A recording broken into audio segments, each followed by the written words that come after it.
Merhabalar, Hello, distinguished değerli participants. arkadaşlar, hoş Welcome. geldiniz. Bugün We have birbirinden very kıymetli konuklarım valuable var. guests today. Sizlerle birlikte finansta verinin değerini We're going to talk about konuşuyor the olacağız. value of data Öncelikle in finance.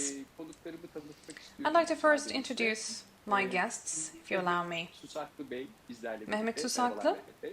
is with us. Hello, Mehmet. Bir diğer konuğumuzu hemen tanıtıyorum. We also Alper have Özata Bey Alper Özata. bizlerle. Alper Bey merhabalar. Hello, Alper. Ve diğer konuğumuz da Emin And Rodoslu then we Bey. have Emin Bey, Rodoslu. sizler de hoş geldiniz. Hello and welcome. Merhabalar. Merhabalar, çok sağ olun. Hello, thank you. Evet. Şimdi finansta verinin değeri So, diyoruz. we're talking about value of data and finance. Obviously, technology is developing today, and there are certain reflections of that in the finance industry, and that's felt quite heavily. And Turkey has really made huge advancements in that regard. We are witnessing all of that, and we're quite lucky to do so. Today, we are going to go into detail when it comes to that specific topic. We're going to talk about AI as well. My first question will be as follows, if you allow me.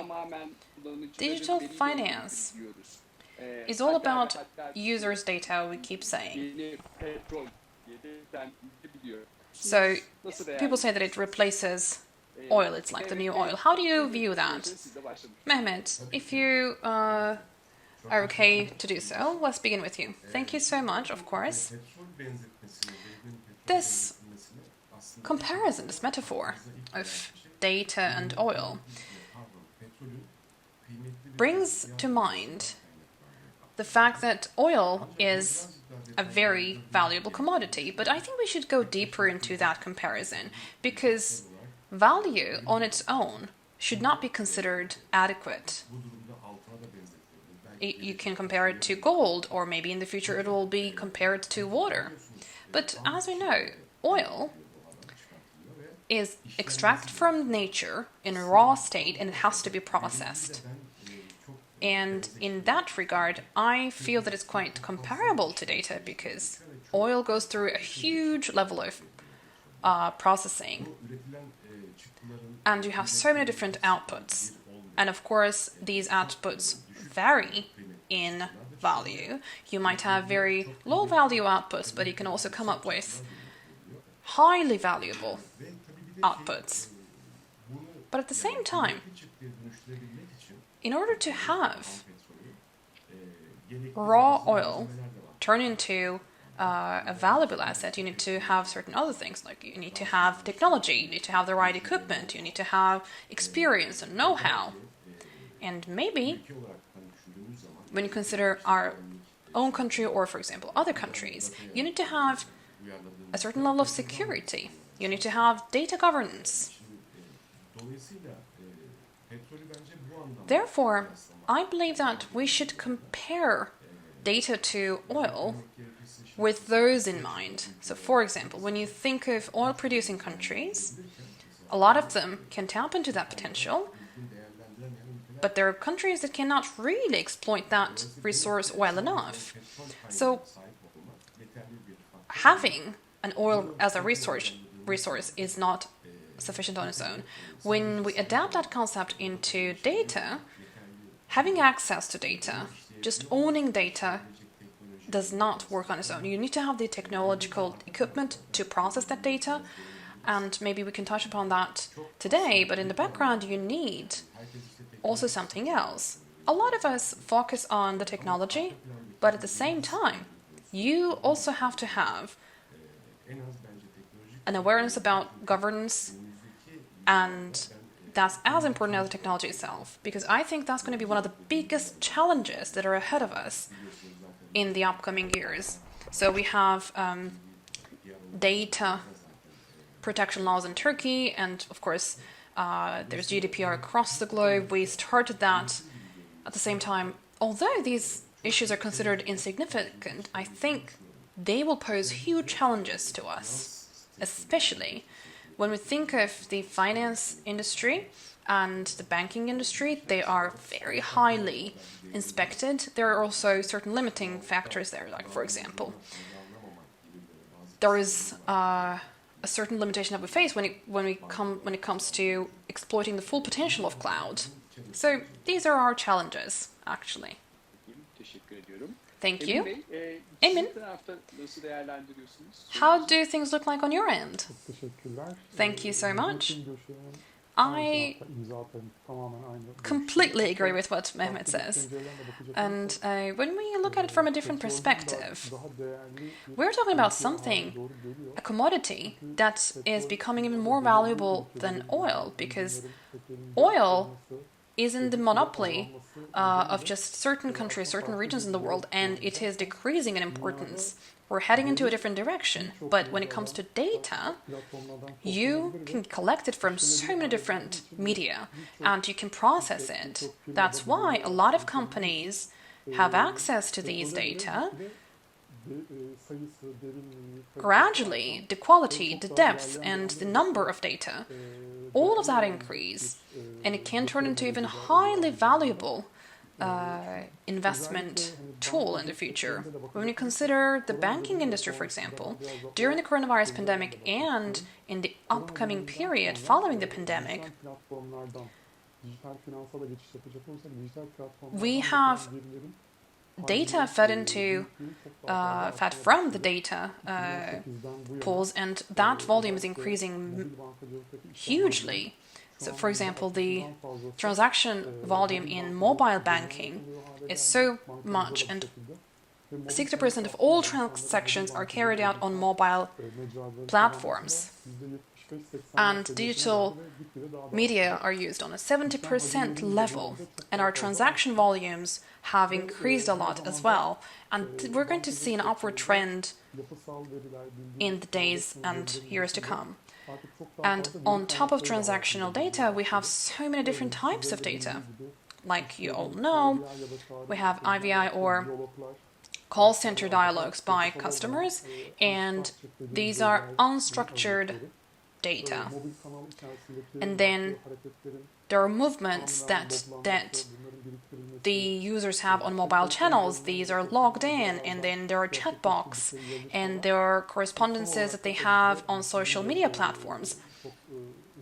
And lastly, of course, you're quite an expert in that, there are locations where the customers do the transaction. So these turn into huge levels of data, and companies start to collect these data instantly. But what I also observe is that collecting and retaining these big data does not turn into meaning on its own, because you need to process them in the correct way, and you need to create benefit out of that in the right way. So you process that, and then if you feed that into your decision-making mechanisms, you are going to make a difference, and you are going to step ahead of the others. And companies that do that will have a huge difference in terms of development compared to the others. Alper, how do you view this? Well, at Hyperactive Kredi, we are designed as a data science center. It's not about oil for us. It is a piece of information that can be gathered in the world. It's the most valuable kind of information. If you own data, then you own the future. We're talking about AI, driverless cars, and oil, but oil is not really that important. What matters is data. And just like Mehmet says, and just like Emin says, just like processing oil is important, you need to process data and you need to derive maximum benefit from that. And in the banking system, so yes, there's Fintech, but at the same time, we have a landscape in which Fintech becomes increasingly important in banking. So when you have no contact, then you need to have data entirely. You need to use the right technology to drive the incoming data, and you have to transform that into benefit very fast. That's very, very important. So if you have more data, then you can reduce your costs, and you also prevent repetition. So you have to feed data and you keep it alive. And when you do that, you are going to go far ahead of your competitors. In digital finance, customer satisfaction needs to be at the core of what we do. And customer satisfaction is about using the technologies that the customer can tap into. Actually, I believe that in that regard, data turns into something more important than oil and other kinds of commodities, because when we use AI today, we don't need human contact for a lot of the activities that we do. Even before the pandemic, that was the case, but with the pandemic, time shortened in so many ways. And we felt quite inadequate in so many different transactions, and we started to use hybrid models, but then a lot of companies lagged behind the others. But companies that could process data really well, they made progress during the pandemic.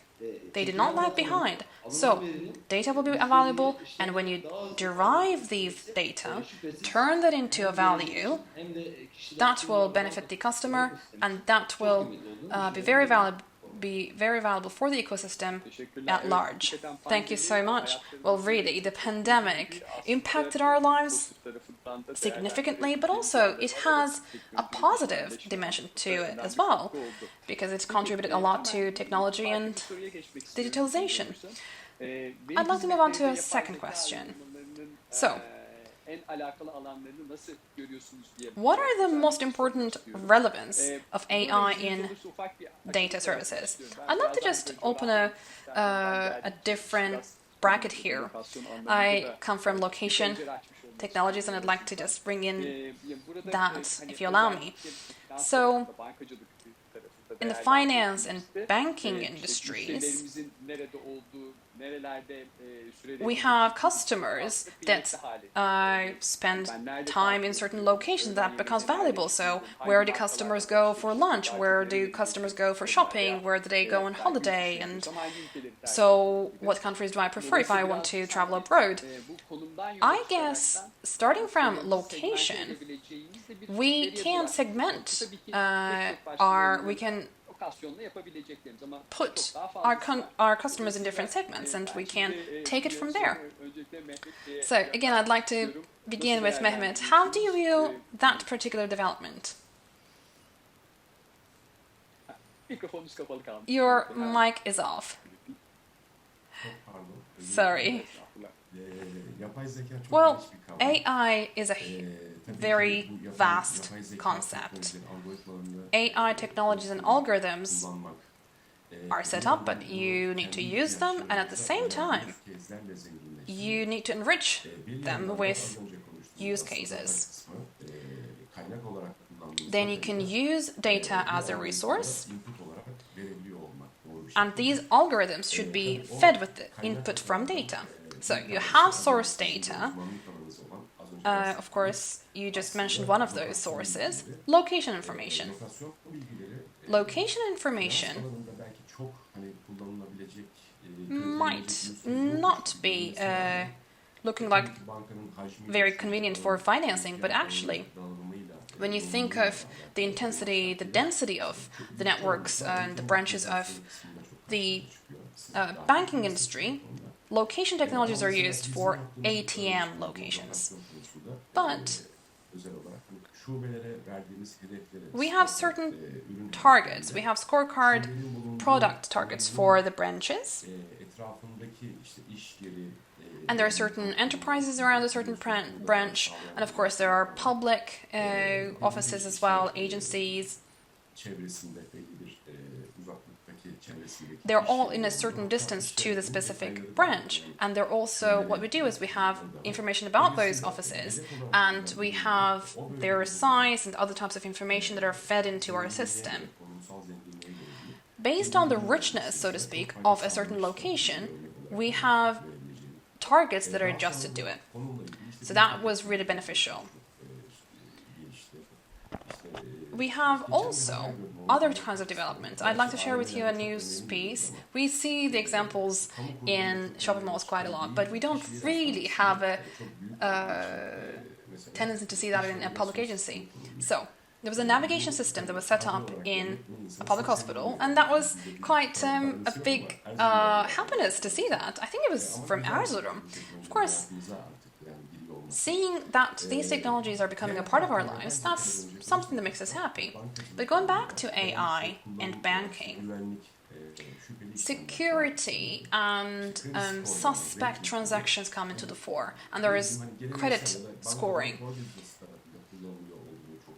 We believe that that's used in the core business of banks a lot, but also it's very effective in marketing.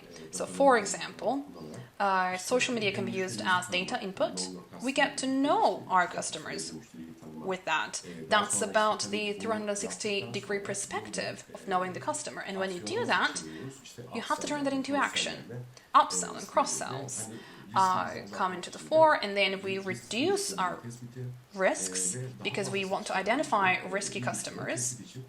We also identify customers from whom we can benefit more from. So when we use and consider all these technologies, of course we have to admit to the fact that we work in commercial environments and we have to make profit. So we talk about all these technologies, and we really need to put our feet firm on the ground. We really need to use all of that information and turn them into actionable phenomena. So, for example, your goal is to invest 3 liras and then gain 5 liras out of it. So there are all these popular trends, and we have new coinages, and I don't really find those wrong, but at the same time we need to really be realistic. We need to strike an optimum balance by standing firmly on the ground. I always keep saying we're not a university, we're not an academic institution, we are a commercial enterprise. Of course we're going to use these technologies, of course we're not going to miss out on them, but at the same time, if we focus too much on technology, if we just get carried away, we might risk missing out on real life. So maybe there is a nuance there. Thank you, Emin. We'd like to hear from you. Sure. On the banking side, especially the use of and the processing of location data, Mehmet gave a very good example. Just to add on that, we identify the life space of customers. We actively use location technologies for that because there are so many different banking apps that we can use to drive that data, and you know it really well. So there are all these credit card movements, and we find out the locations of our customers based on where they withdraw money from, and then there are mobile apps, and we withdraw data from there too. And then there are POS machine users, and we derive data from there. So when we blend all of these incoming data in Turkey, for example, in Istanbul, we identify a life space for a customer. And that gives us insights about weekend, weekdays, different seasons, summertime, wintertime, and we find out where the customer spends time at different parts of the year. And so that gives us insights about their lifestyle and their preferences, and that helps us in marketing. So based on the life preferences of the customer, we provide propositions to the customer based on that. Aside from location, on the digital banking side, I'd like to give a couple of examples. Just like I've said, there are AI systems that we use actively. A lot of banks use that. So we sometimes categorize transactions, and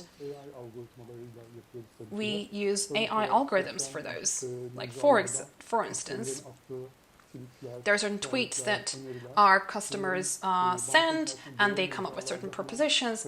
And what we do is we draw these data and then categorize them in the proper way on our systems. And this is all done through AI. In risk assessment and risk ranking, we have machine learning algorithms, we have AI. Temel olarak zaten sahtecilik, Fraud, for sistemleri example, şekilde aktif olarak is yapay identified zeka kullanılıyor.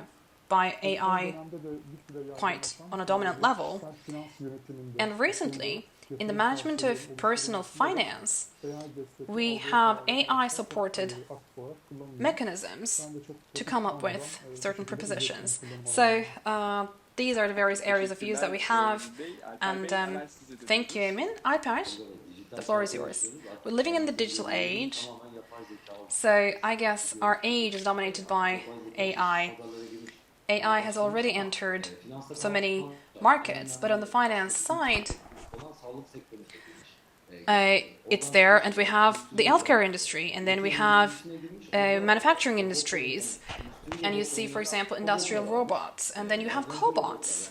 They're supporting human beings, on the other hand. In the finance and banking system, I believe AI should be used very, very frequently. Why? Because both in our country and in the world, a wrong application, a wrong assessment leads to an inability to access financing.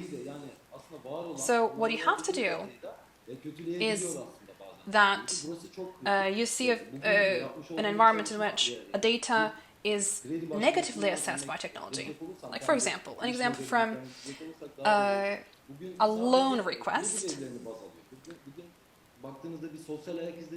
You don't see, for example, social footprints of the applicant. There is digital life, okay. They just look at the limit performances, financial payments, and also other kinds of related AI. And AI uses all of that information to give you a report.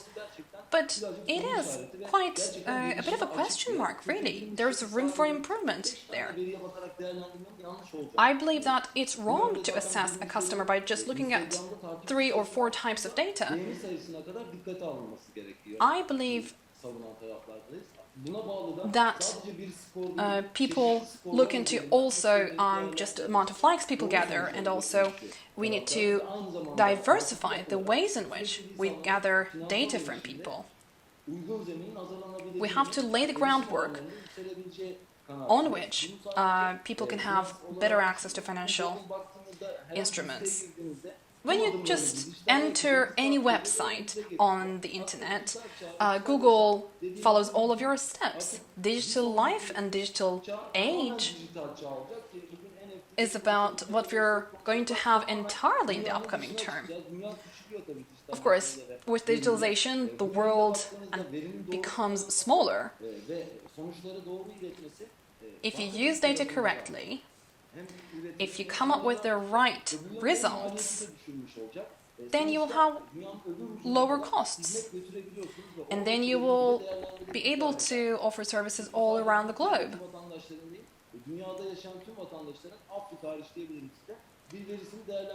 Then you'll have an opportunity to assess the data of everyone all around the world. And people and the world itself is getting closer. And so you have people from London and you have people from other parts of the world. But is that data enough? Is that producing the right results? But a customer might have delays in payment, but should we also add the information why those delays took place? Mehmet would know, Emin would know better. An application is made, but before that application, the right information should be fed into the assessment system, and that could really make things easier for the banking industry, and that would also help covering the needs. But if data coming in from AI is not properly used, it could lead to major mistakes. What matters is to see a holistic picture of data. AI has been quite impactful in many areas, but in finance, it really created a revolution. We're not really maybe paying a lot of attention, but in finance, we think banking industry will turn entirely mobile. We know that open banking is already on the way and regulations are following. an individual can do anything on a mobile app without ever going to a bank. What we need to do is to offer the right thing to the customer based on data. We have to come up with the right reports and we have to come up with the right redirection of that data. The right use of data will bring in magnificent results. So we have credit scoring and we also have AI that we develop and we support that area quite well. We also need to talk about qualified workforce. Yes, we use AI, we reduce labor, but that might be quite wrong. Yes, you might have an AI customer rep, but at the same time you have to satisfy the customers and you have to eliminate dissatisfaction of customers. So you have to have a valuable level of human resources, you have to continue that. When you use the data properly and when you have the right HR, then you will have the right ground on which you could work. Evet, Thank you so much. Yavaş yavaş süremizin sonuna da yaklaşıyoruz. We're almost nearing the end of our Sizlerle session. bir soru daha olacak. Önümüzdeki I'm going to have another yıllarda question. genişleme uygulamalarını nasıl görüyorsunuz diyeceğim ama süremizin Data kısıtlı processing in the olduğu future, için how do you see biraz that? daha Well, we have rica edeceğim. a Evet, bit Mehmet of Bey, limited tekrar time, size dönüyorum. so could you be quite quick in your responses? Mehmet, back to you. Okay, data processing is at the core, should not be considered just a production line issue. You have raw material and then you process it and you have the end product and that's the end of the game. But data journey does not end with the end product, unfortunately. Data is about a cycle. So you don't have a beginning and the end. We are talking about a constantly living cycle. When we think of AI and machine learning, you don't have a single truth. There are statistical infrastructure that we see there. So you need to really reach what is closest to truth. We don't have just 0 and 1 in terms of right and wrong. So what you need to do is to be as close to 1, as close to true as possible. The biggest challenge for me lies in the fact that we have certain equipment that we use for calculation. They need to support real time, but they cannot do it as strongly. I believe that there will be a transition, or there should be a transition, to cloud when it comes to calculating resources. But of course, we have regulations that are quite impeding. In the finance industry, we face those walls quite often. Cloud really is a huge challenge for us, and we really have to manage it well. That's my opinion. And there is another point that I would like to underline again. So in Turkey, we have data protection law. With these kinds of laws that are enacted, a lot of use cases can be binned in the course of a week.